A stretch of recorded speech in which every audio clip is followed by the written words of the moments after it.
तुम्हारा है, ये जान भी तुम्हारी है। तरफ जब दूसरी बात आती है तो फिर इन मौलियों की बोली क्या हो जाती है, जरा इनको सुन लीजिए आप। अल्लाह के नबी मर गए, अल्लाह के नबी मर गए, कबर अल्लाह के नबी बोलो, और जो ये अकीदा न रखे वो काफिर है। इसलिए कि अबू बकर सिद्दीक का ये बयान है कि नबी करीम सल्लल्लाहु अलैहि वसल्लम मर चुके हैं। हजरत उमर का बयान है कि नबी मर चुके हैं। उस्मान गनी का अकीदा है कि नबी मर चुके हैं। अली का अकीदा है कि नबी मर चुके हैं। फातिमा आयशा अज़वाज मुतहरात का अकीदा है कि नबी करीम सल्लल्लाहु अलैहि वसल्लम वफात पा चुके हैं। नबी करीम सल्लल्लाहु अलैहि वसल्लम जिंदा बोलो, जो जिंदा माने वो काफिर है, जो जिंदा माने वो कौन है, वो मुसलमान नहीं है। नबी मर चुके हैं, नबी जिंदा नहीं है, और जो जिंदा माने वो कौन है, काफिर है। और ये ऐसा अकीदा है जिसको गैर मुकल्लिद नाम निहाद अहले हदीस भी मानते, देवबंदी भी मानते, दोनों चंगू मंगू भाई मानते। ये क्योंकि इनके जो बड़े बुजुर्ग, बड़े आलिम, बड़े इनके अब्बा जान जो है, जिनका नाम था मौलवी इस्माइल देलवी, उन्होंने किताब लिखी, ये भी 6 अकबर की किताब है, नाम है तक़वियतुल ईमान। इसके अंदर वो लिखकर चले गए कि नबी पाक सल्लल्लाहु अलैहि वसल्लम मरकर मिट्टी में मिल गए। माज़अल्लाह, उसी बात को इनके सारे मौलवी दोहराते हुए आ रहे हैं कि नबी पाक सल्लल्लाहु अलैहि वसल्लम मर गए, जो जिंदा माने वो काफिर है। तो सवाल ये पैदा होता है कि जब तक़वतुल ईमान में लिखा गया कि हुजूर मरकर मिट्टी में मिल गए, जब आपके मौलवी ये बोलते हुए नजर आते हैं कि हुजूर मर चुके, खत्म हो गए, फना हो गए, तो जब हुजूर मर गए तो देवबंद में उर्दू सीखने कैसे आए? हुजूर जब मर गए तो खाना पकाने कैसे आए? तो अब अगर खाना पकाने वाला अकीदा सही है तो फिर हुजूर जिंदा है, और तुम कह रहे जो जिंदा माने वो काफिर, तो तुम खुद अपने फतवे के मुताबिक खुद काफिर। और अगर तुमको नहीं नबी मर गए ये अकीदा सही, तो फिर तुम्हारे मौलवी झूठे मक्कार। तो जो मौलवी झूठ लिखे वो मौलवी क्या, वो मुजद्दिद क्या, वो तो मौलवी नहीं हो सकता। तुमने तो इनको मुजद्दिद और गौसे आजम और गौसे आलम ना जाने क्या क्या बना रखा है। तो फिर जुर्रत करके इन झूठों पे फतवा लगा और कहो कि ये अबू जहल से भी बड़े कज़्ज़ाब और झूठे हैं कि जो नबी पर झूठ गढ़ रहे हैं। अब मेराज रब्बानी इनका नाम है, जो मौलवी साहब का वीडियो है आपके सामने, इन्होंने एक बात बोली, इनकी आदत है कि बेदलील सी बक दो मुंह में, जो मुंह में आया बक दो। उनको पता है बेचारी अवाम सीधी सादी है। मैंने कहा ना, तकरीर सबसे आसान है। अवाम जिस मौलवी को देखती है, अब जुब्बा है, कुब्बा है, सर पे दुपट्टा है सऊदिया का, तो भाई मौलाना है, गलत थोड़ी कह रहे होंगे। अवाम का ये हाल है, बेचारी तहकीक थोड़ी करती है कि कितना झूठ बोल रहे हैं। मौलवी साहब झूठ क्या बोल गए कि अबू बकर का अकीदा है कि नबी मर गए, हजरत आयशा का अकीदा है कि नबी मर गए, हजरत फातिमा का अकीदा है कि नबी मर गए, सारे सहाबा का अकीदा है कि नबी मर गए। जो नबी को मुर्दा ना माने वो काफिर है। मैं सारे एक एक सहाबी का अकीदा बता सकता हूँ, लेकिन तकरीर बहुत लंबी हो जाएगी और उतना वक्त नहीं है। मैं सिर्फ उस सहाबी का अकीदा बता दूं जो तमाम सहाबा में सबसे अफजल है, और उसी के अकीदे में तमाम सहाबा का अकीदा भी आ जाएगा। और वो हदीस पाक ये है, रिवायत ये है जिसको इब्ने असाकिर ने तारीख दमिश्क में लिखा है। वो रिवायत जो मैं अभी बयान करने जा रहा हूँ, जिसको इमाम जलालुद्दीन सुयूती ने अल खसाइस अल कुबरा में लिखा है, जिसको सूफिया में हज़रत अब्दुर रहमान जामी रहमतुल्लाह अलैह नफ़ातुल उन्स में लिखा है, जिसको हज़रत मखदूम अशरफ जहांगीर सिमनानी ने लताइफ अशरफिया में लिखा है, जिसको शाह अब्दुल अजीज मौदूद देहलवी ने फतावे अजीजी में लिखा है। मुतअद्दिद बहुत सारे मुहद्दिसीन और उलमा ने इस रिवायत को नकल किया है कि जब सैयदना अबू बकर सिद्दीक के विसाल का वक्त करीब आया तो आपने फरमाया कि अली को बुलाया जाए। कहाँ है अली? मौला अली को बुलाया गया कि अबू बकर अमीरुल मोमिनीन याद करते हैं। हज़रत अली हाजिर हुए, ऐ अमीरुल मोमिनीन क्या फरमा रहे हैं आप, किस लिए मुझे तलब किया? कहा अली ये मेरा आखिरी वक्त है, अब मैं अनकरीब अपने रब से मुलाकात करूंगा, मेरी 2 वसीयत है, इसको आप कबूल कर लें। फरमाया सरकार आप क्या वसीयत है? आप का पहली है कि मैं चाहता हूं कि गुस्ल मुझे आप दे, उन्हीं हाथों से मुझे गुस्ल दिया जाए जिन हाथों ने रसूलुल्लाह सल्लल्लाहु तआला अलैहि वसल्लम को गुस्ल दिया। मुझे उसी तरह का कफन पहनाया जाए जो सरकार को पहनाया गया, और वही इत्र मेरी कफन में डाला जाए जो हुजूर के कफन में था, और अली मेरी नमाज जनाजा भी आप ही पढ़ा। ये मेरी पहली वसीयत है। और दूसरी वसीयत यह है कि मेरी बड़ी ख्वाहिश है कि मैं रसूलुल्लाह के पहलू में दफन किया जाए। तो मेरे जनाजे को हुजूर के रोजे के पास ले जाना और सरकार से मेरे दफन के लिए इजाजत ले लेना। मुझे बताए, इजाजत जिंदा देता है कि मुर्दा देता है?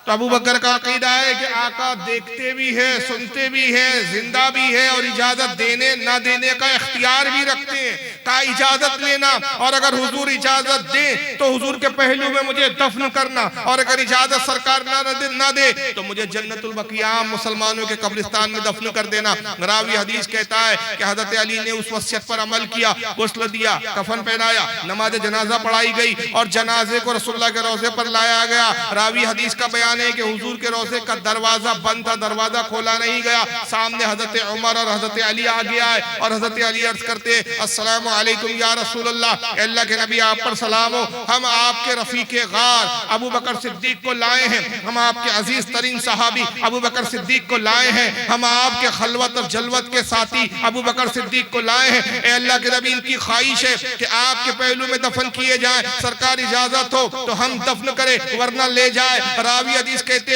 हमने देखा रोज़े रसूल का दरवाजा खुद ब खुद खुला और कब्र मुबारक को जुम्बिश हुई और कब्र मुबारक से आवाज आई, रफीक को रफीक से मिला दो।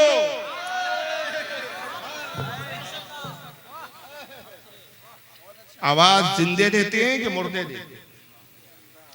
और अगर कोई कहे कि नहीं ये हदीस हम नहीं मानते, ज़ईफ है सनद के एतबार से, सियाह सित्ता की हदीस नहीं, मुस्तनद किताबों की हदीस नहीं, तो वहाबियों क्या तुमने सियाह सित्ता नहीं पढ़ी? सही मुस्लिम की हदीस नहीं तुम्हारी नजर से गुजरी? किताबुस सलात की मेराज के बयान में क्या आका फरमाते, मरर तो अला कब्र मूसा वा हुआ कायम युसल्ली, मैं शबे मेराज मूसा की कब्र पर आया तो मैंने देखा कि मूसा अपनी कब्र में खड़े हैं और नमाज पढ़ रहे हैं। क्या तुम्हें ये हद तवातुर तक पहुंची हुई हदीस नहीं मिली? कौन सा मुहद्दिस और मुफस्सिर और आलिम जिसने इस हदीस को कहीं ना कहीं किसी न किसी किताब में जगह ना दी हो? इस हदीस के तवातुर पर, इस हदीस के पर इज्मा है, मुत्तफक अलैह हदीस है। क्या का फरमाते, अल अंबिया अहयाउन फी कुबूरिहिम युसल्लून, अंबिया अपनी कब्रों में जिंदा होते हैं और नमाज पढ़ते हैं। हर नबी कब्र में जिंदा है और क्या करता है? नमाज पढ़ता है। तो हदीस तो कह रही है कि हुजूर जिंदा है, लेकिन एक तरफ तुम्हारा अकीदे का दोगलापना कि तुम कह रहे नहीं नहीं नबी तो मरकर मिट्टी में मिल चुके हैं मां से।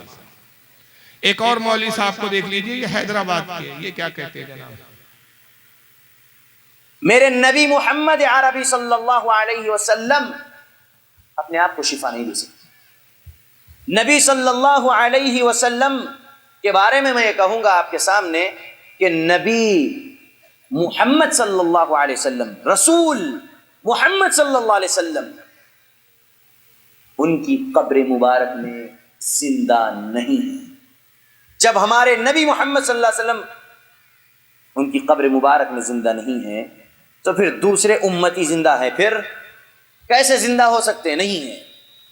नबी अपनी कब्र में जिंदा नहीं। और उससे पहले बदबख्त ने और बदतरीन जुमला बोला जिस पर अल्लाह की लानत हो इस खबीस पर, कहता है कि नबी अपने आप को शिफा नहीं दे सकते, यानी अपनी जात को खुद अपने आप से फायदा नहीं पहुंचा सकते।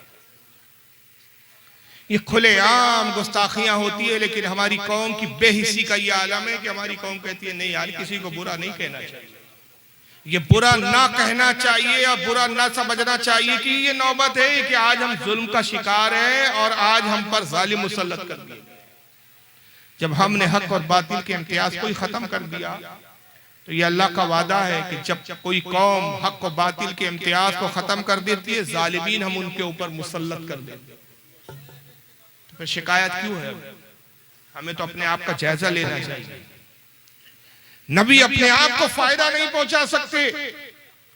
और मैं ये कहूंगा, ये बदबख्त कहता है कि नबी पाक सल्लल्लाहु अलैहि वसल्लम, मोहम्मद सल्लल्लाहु अलैहि वसल्लम खुद अपनी कब्र में जिंदा नहीं है। और जब नबी जिंदा नहीं है तो फिर और कोई उम्मती जिंदा हो सकते हैं। और उम्मत से मुराद क्या है? औलिया इकराम। हम तो मानते हैं गौसे आजम भी अपनी कब्र में जिंदा है, ख्वाजा गरीब नवाज भी अपनी कब्र में जिंदा है। हर वली के बारे में हम ये अकीदा रखते हैं कि वली अपनी कब्र में जिंदा है, मौजूद है, हमारे हालात से वाकिफ पर सुन रहा है। लेकिन ये तो नबी पर ही हमला कर रहे हैं। आइए सिर्फ एक हदीस में पढ़ देता हूं क्योंकि बड़ी बेहतरीन फजीलत वाली हदीस है और उस हदीस को मैं आपको स्क्रीन पे दिखा भी देता हूं।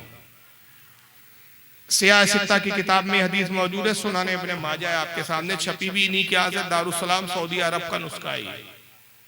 हदीस नंबर 1637 है, किताबुल जनाइज है। 1637 नंबर की हदीस, बाब किताबुल जनाइज। अन अबी दरदा काला काला रसूलुल्लाह सल्लल्लाहु अलैहि वसल्लम अक्सरुस सलाता अलैया यौमुल जुमुआ। अबू दरदा रज़ी अल्लाह ताला अन्हु रिवायत करते हुए कहते हैं कि अल्लाह के रसूल सल्लल्लाहु ताला अलैहि वसल्लम ने इरशाद फरमाए, लोगों जुमे के दिन मुझ पर खूब खूब दुरूद शरीफ पढ़ा करो। रोजाना दुरूद पढ़ो, लेकिन जुमे के दिन क्या करो, ज्यादा पढ़ो, मुझ पर खूब पढ़ो, जितना पढ़ सकते हो दुरूद पढ़ो जुमे के दिन। फ़अन्नहु मशहुदुन तशहुदुल मलाइका, इसलिए कि जुमे का वो खास दिन है कि इसमें बहुत बड़ी तादाद में फरिश्ते मेरी बारगाह में हाजिर होते हैं। रोजाना फरिश्ते कितने आते? सुनाने दारमी, इमाम दारमी की हदीस की किताब है, जो इमाम बुखारी के उस्ताद इमाम दारमी कहते हैं रोजाना सुबह 70,000 फरिश्ते आते हैं हुजूर के रोजे पर, और शाम में 70,000 यानी 1,40,000 फरिश्ते रोजाना आते हैं। और एक फरिश्ता हुजूर के रोजे पर हुजूर की मजार की ज़ियारत के लिए एक बार आता है, कयामत तक दोबारा आना नसीब नहीं होगा। फरिश्तों की तादाद इतनी है। मगर जुमे के दिन आका कहते हैं कि ज्यादा दुरूद पढ़ोगे फरिश्तों की तादाद बढ़ जाती है। फ़इन्ना अहदन लन युसल्लिया अलैया इल्ला उरीदत अलैया सलातु हत्ता यफरगा मिनहा। और आका फरमाते तुम में से जब कोई शख्स मुझ पर दुरूद भेजता है, ये फरिश्ता वो दुरूद मुझ तक पहुंचाता रहता है, यहां तक कि पढ़ने वाला खुद फारिग हो जाए। ये हदीस का बड़ा खास जुमला है। जब तक दुरूद पढ़ने वाला दुरूद पढ़ता है तो वो दुरूद क्या होता है, मुझ तक पहुंचता है। कौन पहुंचाता है, कौन बताता है हुजूर को? फरिश्ता। इस हदीस की शरह करते हुए इमाम काजी अयाज रहमतुल्लाह अलैह अपनी किताब अश-शिफा में बड़ी प्यारी एक हदीस लाते हैं। उस हदीस को इमाम इब्ने अब्दुल बर मुस्नदुल बज़्ज़ार के अंदर नकल करते हैं। उसी हदीस को इमाम बैकी शाइबुल ईमान में नकल करते हैं। बहुत सारे मुहद्दिसीन इस हदीस की शरह में एक दूसरी हदीस लाते हैं कि ये फरिश्ता, वो दूसरी एक हदीस आती है कि जब फरिश्ता हुजूर को उम्मती का दुरूद पहुंचाता है तो किस तरीके से पहुंचाता है। और यहाँ फजीलत देखे आका की, हुजूर की हयात को मुलाहिजा करें। आका फरमाते हैं कि मेरा उम्मती जब दुरूद पढ़ता है तो वो फरिश्ता मुझ पर दुरूद कैसे पहुंचाता है। यूं नहीं कहता कि या रसूलल्लाह आपके एक उम्मती ने दुरूद भेजा है, क्योंकि फिर उम्मती तो करोड़ों अरबों है, पता कैसे चले किस उम्मती ने भेजा है। तो आका कहते हैं कि वो मेरे उस उम्मती का नाम बताता है, उसके बाप का नाम बताता है, जिस जगह से दुरूद भेजा वो जगह बताता है। और जब वो भेजता है तो यूं कहता है अल्लाह के रसूल सल्लल्लाहु अलैहि वसल्लम मोहम्मद फारूक खान रज़वी ने, जो इंडिया के इलाका महाराष्ट्र नागपुर का रहने वाला है, हुजूर इस वक्त बिहार की सरजमीन पर लाहबा गांव में मौजूद है। लाहबा गांव में एक मजलिस में बैठ के मोहम्मद फारूक इब्ने अब्दुल गफ्फार ने आप पर दुरूद भेजा है। आका कहते जब वो जगह, नाम, बाप का नाम, इलाका ये सब बताता है तो वो मेरा उम्मती जिसका नाम फरिश्ता लेता है मेरी निगाहों के सामने होता है। और मैं अपने उस उम्मती को ऐसे जानता और पहचानता हूं जैसे बाप अपने बेटे को पहचानता है।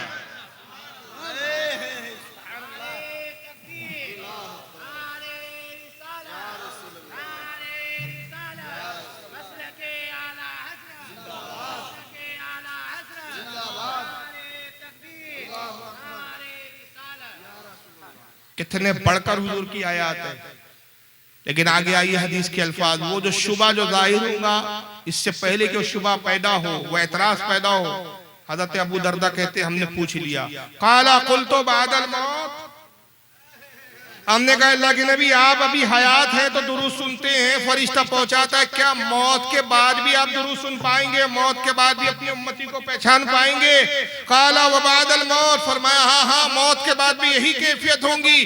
क्या वजह है? इन्नल्लाह हर्रम अलल अर्दी अन तऊला अज़्ज़ादल अंबिया अलैहिमुस्सलाम फनबियुल्लाहि हय्युन युरज़क। क्या आका ने फरमाया बेशक अल्लाह ने जमीन पर हराम कर दिया है कि वो नबियों के जिस्मों को खाए। अल्लाह का नबी जिंदा होता है, हय्युन युरज़क, और उसको रिस्क भी दिया जाता है।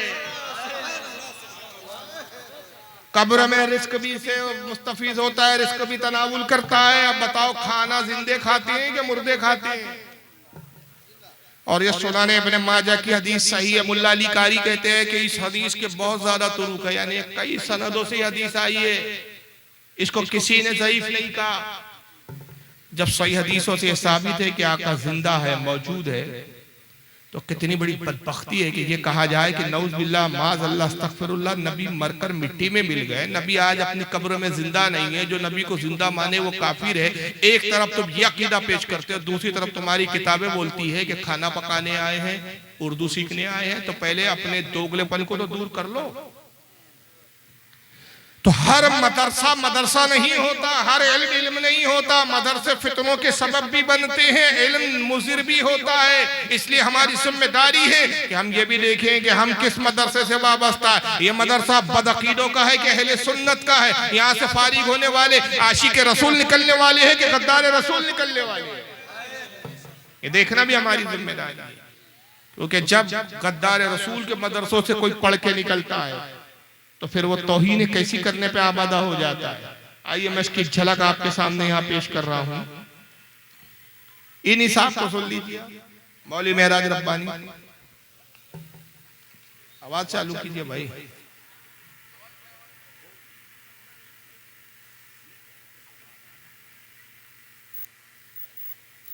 अरे लैपटॉप का आवाज सो रहा है क्यों भाई?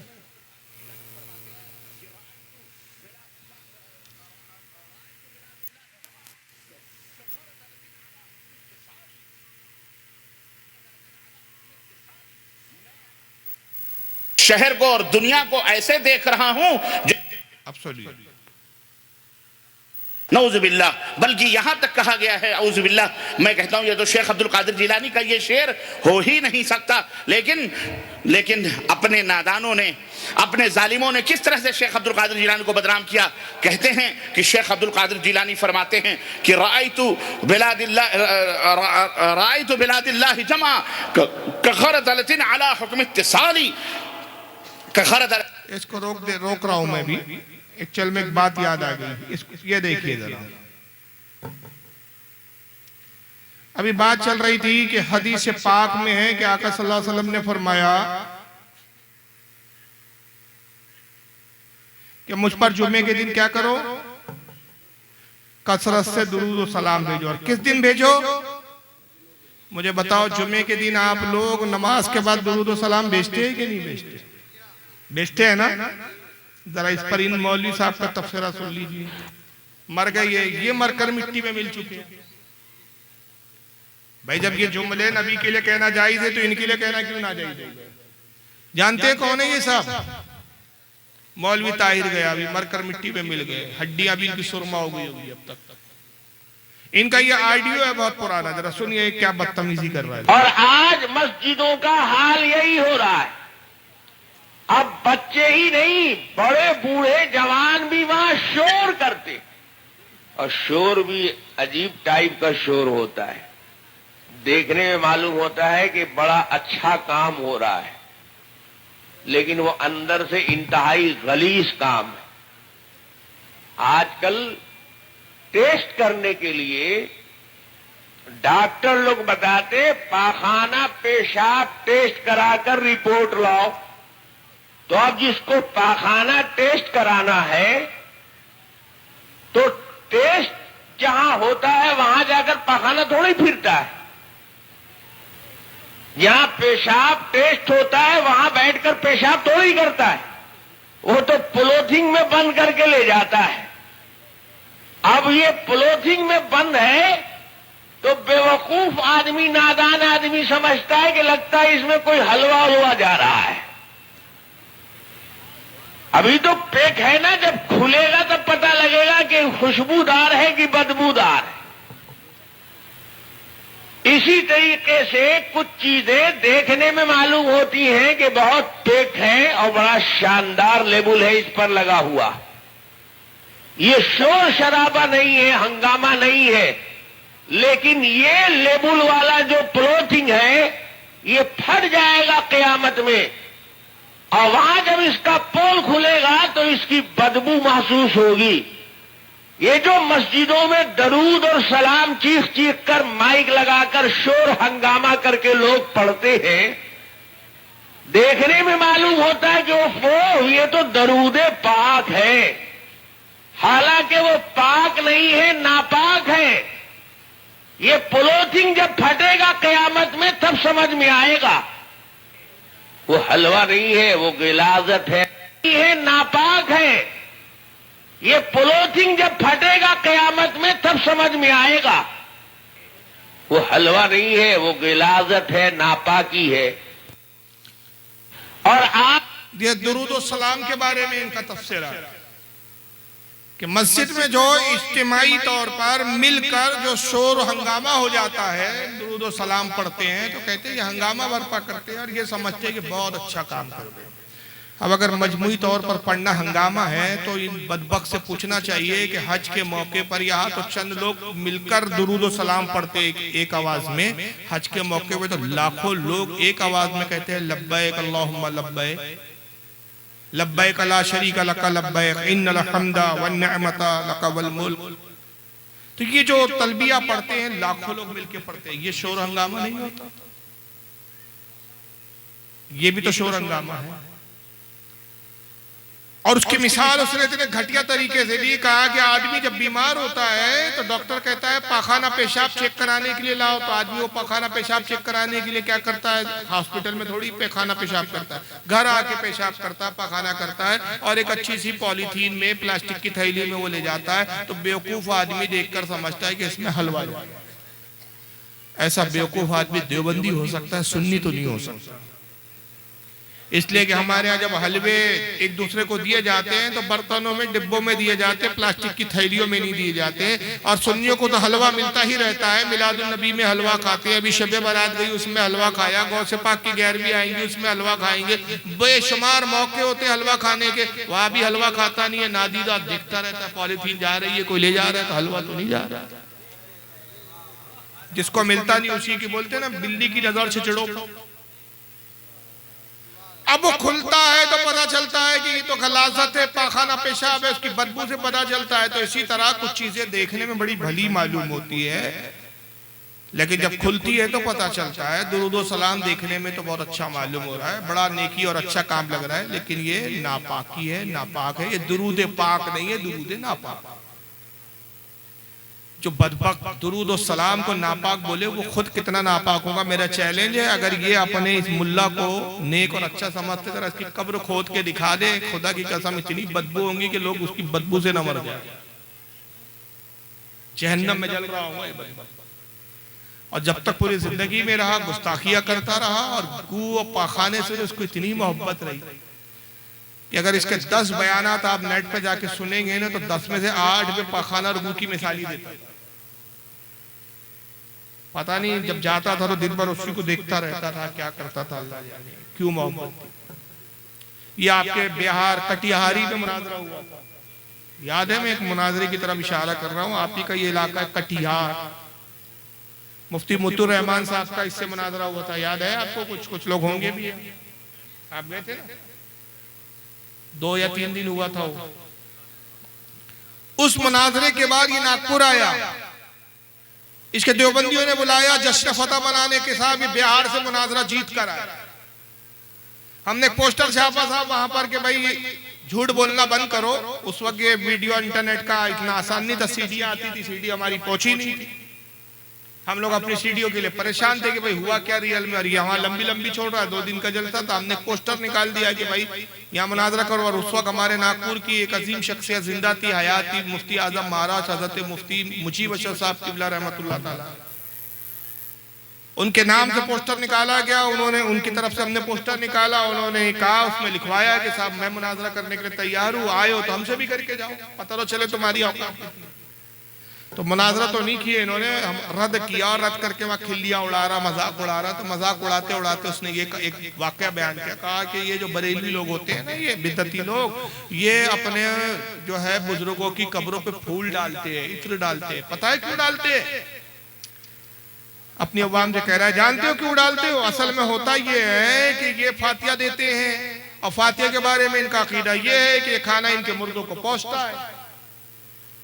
हलवा खिलाते हैं अपने मुर्दों को, हलवा भेजते हैं, बिरयानी भेजते हैं, खाने बेचते हैं, गोश्त बेचते हैं और अकीदा के मुर्दे इनके खाते हैं, मुर्दों को पहुंचता है। तो जब इनके मुर्दे को पहुंचता है तो मुर्दा खाता है तो हकता भी है, हकता है तो कब्र में पाखाना ही पाखाना हो जाए, कब्र से बाहर तो जा नहीं सकता। तो कब्र में बदबू आने लगती है, तो इनको डर होता है कि ये बदबू अंदर की बाहर ना आ जाए, तो ये इतनी छिड़कते जाते हैं बदबू दबाने के लिए। उस पर चादर ढाप लेते हैं, चादरों पे चादरें डालते हैं कपड़े की, ताकि बदबू बाहर ना आए। गुलाब के फूल डालते हैं, पत्तियां डालते हैं, इतने छिड़कते रहते। उसका मजबा भी हंस रहा और ये भी बेगारा था। बहरहाल ये मुनाजरा तो नहीं किया, उस वक्त चला गया। उसके कुछ ही अरसे बाद हमने मुफ्ती मुत्तुर रहमान साहब की तारीख ली और उनको नागपुर बुलाया, फिर जवाबी जलसा हुआ और इसने 2 दिन में जितनी बकवासात की थी उसके भी जवाब दिए गए। सीडी भी आम की गई, वहां पर लोगों को सीडी भी दी गई कि असल में मुनाजरे में हुआ क्या। तो मैं खुद उस जलसे में मौजूद था और निजामत मई कर रहा था। तो हुजूर मुफ्ती मुजीब अशरफ साहब की बिला रहमा मुफ्ती आजम महाराष्ट्र ने हुक्म दिया कि मैं चाहता हूं कि ये जो पाखाने वाला जो इसने कहा है मज़ारों के बारे में बुजुर्गों की, इसका जवाब आप दी। वो हमारा देना मुनासिब नहीं है और जवाब ज्यादा कुरान हदीस इससे दलाइल से नहीं देना है। जैसा एतराज है उसी अंदाज में जवाब चाहिए और ये जवाब आप ही दे सकते हैं, हमारा देना मुनासिब नहीं। मैंने कहा ठीक है हुजूर, मैं दे दूंगा। मैंने 2 से 3 मिनट में जवाब दिया। जवाब सुनना है आपको? क्या क्या जवाब सुनना है? मैंने कहा मौलवी साहब, सबसे पहले तो आपने झूठ कहा। हमारी किसी किताब में नहीं लिखा है कि ये खाना मुर्दे को पहुंचता है। जब तुम्हारे नजदीक अल्लाह ही झूठ बोल सकता है तो तुम झूठ बोले तो कौन सी ताज्जुब की बात है? तुम्हारे मौलवी ने तो लिखा अल्लाह भी झूठ बोल सकता है, तो तुम हम पे झूठ बोलोगी? चैलेंज है कि हमारी किसी सुन्नी आलिम की, मोतबर आलिम की, जिम्मेदार मुस्तनद आलिम की किसी किताब में जुमला दिखा दे कि हमारे किसी आलिम ने कहा कि फातिहा में जो हम खाना देते हैं या बेचते हैं या रखते हैं ये मुर्दे को पहुंचता है। याद रखिए, खाना नहीं पहुंचता, सवाब पहुंचता है। हम ये नहीं कहते अल्लाह ये खाना फला मुर्दे को पहुंचा दे, अल्लाह ये खाना फला को पहुंचा दे। हम कहते हैं अल्लाह जो भी खिलाया जाएगा, पिलाया जाएगा, जो कुछ पढ़ा गया, जो कुरान की तिलावत की गई, जो कुछ रखा गया, इन सब का सवाब फला बुजुर्ग को पहुंचा। सबसे पहले तुमने झूठ बोला। चलो अगर थोड़ी देर के लिए मान लो कि नहीं चलो खाना पहुंचता है, हमारा यही अकीदा है, चलो तुमने कहा मंजूर है हमें, मगर मौलवी जी पूरी बात आपको मालूम नहीं, मुर्दा हमारा है, डिटेल हमें हमारे पास है, तफसीलात हमारे पास है, तुम्हारे पास थोड़ी है। बेशक हमारे मुर्दे को खाना भी पहुंचता है, हमारा मुर्दा खाना भी खाता है, खाना खाने के बाद पखाना भी करता है, मगर अपनी कब्र में नहीं करता। हम तो साल भर अपने मुर्दे को कुछ ना कुछ भेजते रहते हैं। शब बारात में भेजते हैं, 11वीं में भेजते हैं, 12वीं में भेजते हैं, मुहर्रम में भेजते हैं, कूडों में भेजते हैं, मुतअद्दिद मौके होते हैं और ये सारे मौकों के बाद बरसी भी मनाते, उसमें भी हम भेजते हैं। तो हमारे मुर्दे को तो हम भेजते रहते, हमारा मुर्दा खाता रहता। तुम वहाबड़े तो अपने मुर्दे को कुछ भेजते ही नहीं हो, तो बाजू में तुम्हारा मुर्दा भूख के मारे मुंह फाड़े पड़ा रहता है, हमारा मुर्दा उसी के मुंह में हक देता है। तो हम उसको शुक्र में उसकी हिम्मत अफजाई के लिए फूल और इतने के तोहफे पेश करते हैं कि कितने जबरदस्त सुन्नी हो, जमीन के ऊपर थे तो भी वहाबी को तपा रहे थे, अंदर भी सता रहे हो। ये हमारी तरफ से गुलाब के तोहफे कबूल।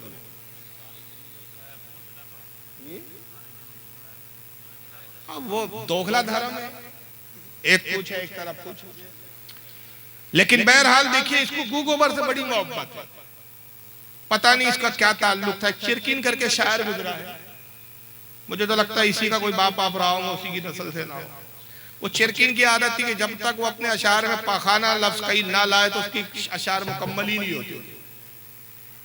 चिरकिन नाम था उनका। लोगों ने कहा कि एक तराई मुशायरा रखो, चिरकिन साहब को लिए ऐसा मिसरा रखो कि चाकर भी पखाना और हगना मुतना इसकी बात ही ना कर सके।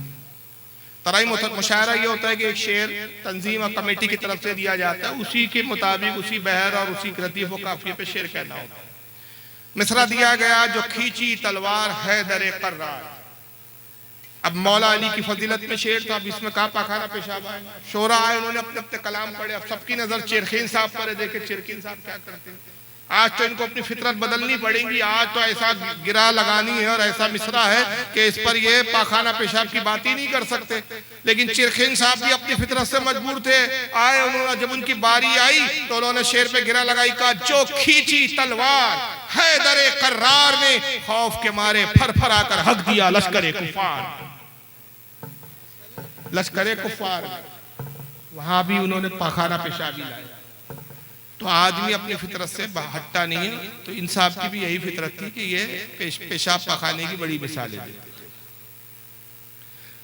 हालांकि दुरूद और सलाम इतनी अजीम इबादत है, अभी आप आका की हदीस सुन चुके कि हुजूर ने कहा मुझ पर जुमे के दिन कसरत से दुरूद भेजो, और एक दूसरी रिवायत में आका सल्लल्लाहु अलैहि वसल्लम फरमाते तुम में से जब कोई मुझ पर एक मर्तबा दुरूद भेजता है, अल्लाह ने एक फरिश्ता ऐसा पैदा किया जिसके 70,000 पर है, 70,000 मुंह है, 70,000 ज़बानें हैं, हर जबान से अलग अलग मुख्तलिफ जुबानों में वो अल्लाह की तारीफ और तौसीफ बयान करता है, तस्बीह और तहलील बयान करता है। जब तुम मुझ पे तुम में से कोई एक दुरूद भेजता है, अल्लाह उस फरिश्ते से कहता है नूर के दरिया में गोता लगा, वो फरिश्ता नूर के दरिया में गोता लगाता है, बाहर निकलता है, अपने 70,000 परों को झटकता है, अल्लाह जाने कितने बेशुमार लातादाद कतरे उसके परों से गिरते हैं। वो अल्लाह के रसूल कहते हैं कि हर पानी के कतरे से अल्लाह एक फरिश्ते को पैदा करता है, और वो फरिश्ता पैदा होने के बाद अल्लाह की तारीफ और तौसीफ में मशगूल हो जाता है, इबादत में मशगूल हो जाता है। जितने फरिश्ते पैदा होकर इबादत में मशगूल होते हैं, कयामत तक अल्लाह ताला उन तमाम फरिश्तों की इबादत का सवाब मेरे उस उम्मती के नामे आमाल में लिखता है जिसने मुझ पर एक मर्तबा दुरूद पढ़ा था। यानी सवाब की कोई इत्याद। लेकिन क्या करे कि इन बदबख्तों को इसकी तौफीक ही नहीं है। अब इन साहब को सुन लीजिए, बात मुर्दार जिंदगी चल रही थी हमारी, तो अभी तक तो ये था कि भाई ठीक है रसूलुल्लाह को आप जिंदा नहीं मानते, ये एक अपना इल्मी इख्तिलाफ हो सकता है। इल्मी इख्तिलाफ है कि आप दलाइल से बात करते, लेकिन क्या किया जाए कि ये दलीलों से बात नहीं करते बल्कि छिछोरेपनों से बात करते। जरा इन साहब को सुन लीजिए।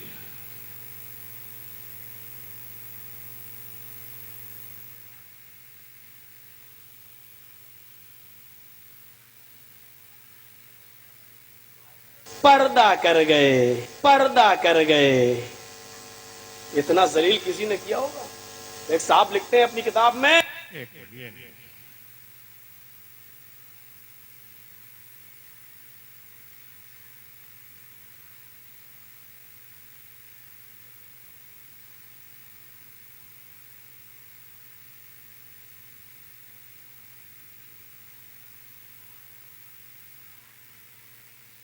तुम उसको पुकार, अरे साहब मर गया मत कहना, तौहीन हो जाएगी।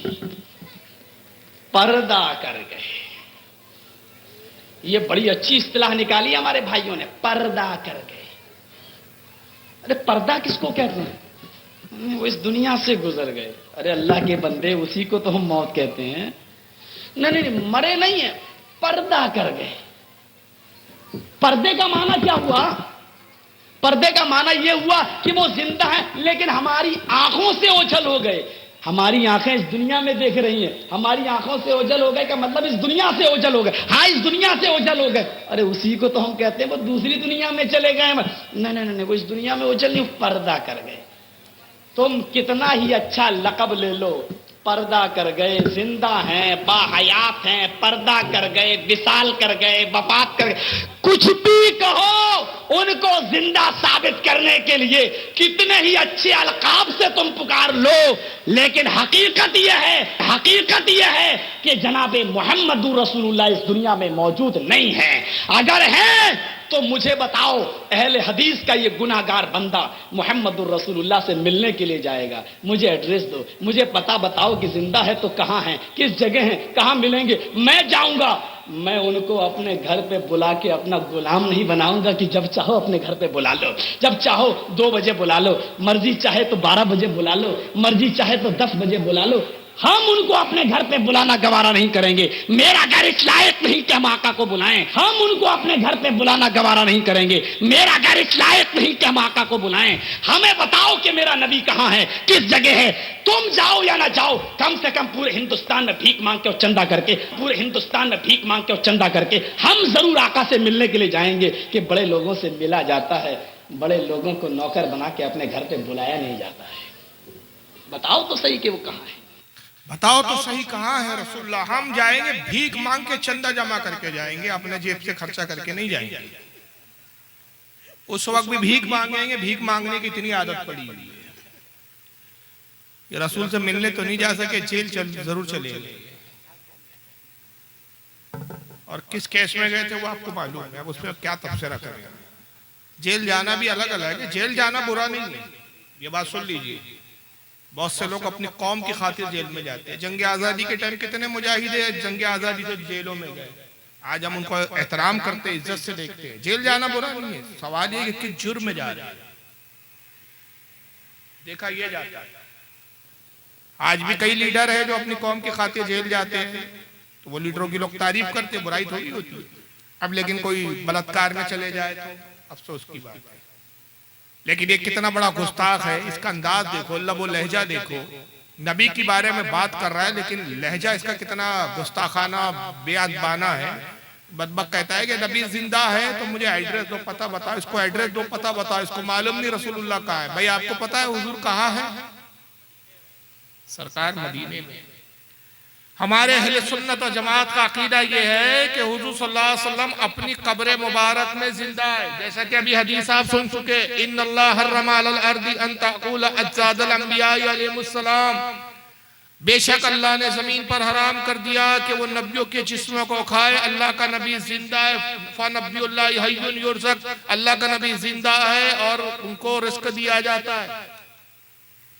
अल अंबिया अहयाउन फी कुबूरिहिम युसल्लून, नबी अपनी कब्र में जिंदा होते हैं और नमाज पढ़ते हैं, ये हदीस बता रही है। तो मरकज होता है हुजूर का जो घर है, मरकज है वो कब्र है। और वो कब्र उतनी ही नहीं है बल्कि उसकी कोई लिमिट नहीं है, इसलिए कि आका कहते हैं आम नेक बंदे की कब्र इतनी वसी होती है, जहां तक उसकी निगाह होती है वहां तक उसकी कब्र की वसअत होती है।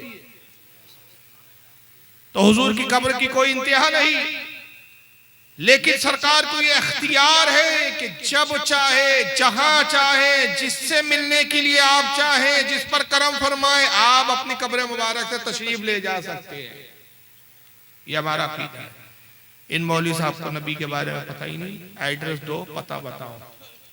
अब अगर ऐसी चाहलाना कोई सवाल करे तो कल कोई गैर मुस्लिम इसके पास आएगा और इसे कहेगा कि भाई मैं कुरान पढ़ रहा हूं, मैंने कुरान में पढ़ा है कि कुरान में अल्लाह फरमाता है हय्युन, अल्लाह भी हई है, हय्युल कय्यूम। आयतुल कुर्सी में अल्लाह ने फरमाया कि वो जिंदा है और लोगों को जिंदगी अता फरमाता है। तुम्हारा रब भी जिंदा है, तो अगर रब जिंदा है और है तो कहाँ है, मुझे दिखाओ, एड्रेस दो, पता बताओ। तो इसका बाप भी नहीं दे सकता। फरिश्ते हैं, फरिश्ते हैं या नहीं? फरिश्ते नजर नहीं आते। सूरह कद्र में अल्लाह फरमाता है हर शबे बारात की रात को बेशुमार फरिश्ते आसमान से जमीन पर नाज़िल होते हैं, सलाम करते हैं। तनज़्ज़लुल मलाइका, फरिश्ते नाज़िल होते हैं। हत्ता के तनज़्ज़ुल मलाइका वर्रूह फिया बिइज़्निही, अल्लाह के हुक्म से फरिश्ते नाजिल होते हैं। अब मोमिन बंदों से मुलाकात करते हैं, सलाम करते हैं, मगर आज तक हमें फरिश्ते नजर ज़ाहिरी तौर पर नहीं आए। आका फरमाते हैं कि हर मोमिन के घर में रहमत के फरिश्ते होते हैं। उस घर में फरिश्ते नहीं होते जिस घर में जानदार की तस्वीर या कुत्ता हो। तो मोमिनों के घर में है मगर हमको ज़ाहिरी तौर पर नजर नहीं आते। अल्लाह के रसूल की हदीस है हर मोमिन के कांधे पर दो फरिश्ते करामन कातिबीन, जो बंदे के अच्छे और बुरे अमाल को लिखते हैं। लेकिन किसी के कांधे को आप फाड़ के चीर के देख लो, दिखते हैं आपको। जर्जिस मिल जाए तो जर्जिस का ही कांधा चीरना शुरू कर दो, फाड़ना शुरू कर दो और वो चीखे क्या कर रहे हो भाई, वो तो फरिश्ते देख रहे हैं, दिखते नहीं है। फरिश्ते कहाँ है, दिखा, इसका बाप भी नहीं दिखा सकता। तो ना दिखना ना होने की दलील नहीं होता है। हवा है नजर नहीं आती, फरिश्ते है नजर। ईमान है कि कब्र में मुर्दे को डालने के बाद या तो अजाब होता है या उसके लिए जन्नत की खिड़की खोल दी जाती है। बेशुमार हमने कब्रें खोल दी, आज तक हमको ना जहन्नम की खिड़की दिखी कब्र में, ना जन्नत की खिड़की दिखी। मगर हमारा अकीदा है, ईमान है, और यही ईमान है तो हम मुसलमान हैं। इसमें हमने शक और शुबा किया तो ईमान से हम खारिज। तो ये कैसे बेगैरत मुसलमान है कि इसका ये ईमान नहीं कि आका मौजूद है। एड्रेस दो, पता बताओ, चंदा जमा करके मैं मिलने जाऊंगा। अब उसके बाद इसका सारा जोर इस पर है कि भाई सुन्नी लोग जो अदब में ये कहते हैं कि पर्दा कर। हम ये नहीं कहते रसूलुल्लाह मर गए। हमारा अकीदा इस बारे में ये है कि वादे इलाही के तहत अल्लाह का वादा है, कुल्लो नफ्सिन जायकातुल मौत, हर नफ्स को, हर जानदार को मौत का मजा चखना है। तो इस वादे इलाही के तहत रसूलुल्लाह सल्लल्लाहु अलैहि वसल्लम को भी एक आन के लिए मौत आई, एक आन के लिए, और फौरन आपकी रूह पाक आपके जिस्म में लौटा दी गई, आप जिंदा। ये हमारा अकीदा है। तो हुजूर को भी मौत आई लेकिन हुजूर जिंदा है। अब ये कहता है नहीं साहब तुम पर्दा कर गए बोलो, तब भी मतलब ये हुआ कि हाँ मर गए। तुम कहो नहीं नहीं हमारी निगाहों से उजले, तो मतलब तो यही हुआ कि मर गए।